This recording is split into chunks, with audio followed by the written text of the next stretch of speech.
মধ্যপ্রাচ্যের রণক্ষেত্রে মাসব্যাপী রক্তক্ষয়ী সংঘাতের অবসানে এবার পাল্টা চাল দিল তেহরান।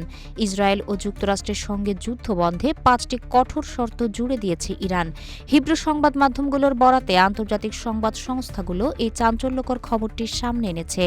গত ফেব্রুয়ারির শেষ ভাগ থেকে শুরু হওয়া এই সংঘাত এখন এক জটিল মোড় নিয়েছে। এদিকে ইসরায়েলি সংবাদ মাধ্যমের এক প্রতিবেদনে বলা হয়েছে, মার্কিন প্রেসিডেন্ট ডোনাল্ড ট্রাম্পের ঘোষিত পরোক্ষ আলোচনার অংশ হিসেবেই এই দাবিগুলো উত্থাপন করেছে ইরান। মার্কিন প্রশাসন যখন শান্তি স্থাপনের পথে হাঁটার কথা বলছে, তখন তেহরান স্পষ্ট করে দিয়েছে যে সুনির্দিষ্ট কিছু দাবি পূরণ ছাড়া তারা যুদ্ধ বন্ধ করবে না।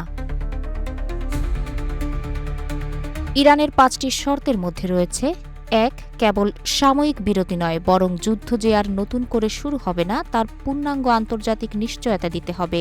২. কৌশলগতভাবে গুরুত্বপূর্ণ হরমুজ প্রণালীর জন্য এমন এক নতুন ব্যবস্থার দাবি করেছে তেহরান, যার মাধ্যমে ওই এলাকা কার্যত ইরানের পূর্ণ নিয়ন্ত্রণে থাকবে। ৩. মধ্যপ্রাচ্য জুড়ে ছড়িয়ে থাকা মার্কিন সামরিক ঘাঁটিগুলো স্থায়ীভাবে বন্ধ করার জোরালো দাবি জানিয়েছে ইরান। ৪. যুদ্ধের কারণে ইরানের যে বিপুল পরিমাণ অবকাঠামোগত ও অর্থনৈতিক ক্ষয়ক্ষতি হয়েছে তার জন্য উপযুক্ত আর্থিক ক্ষতিপূরণ দাবি করেছে দেশটি। ৫.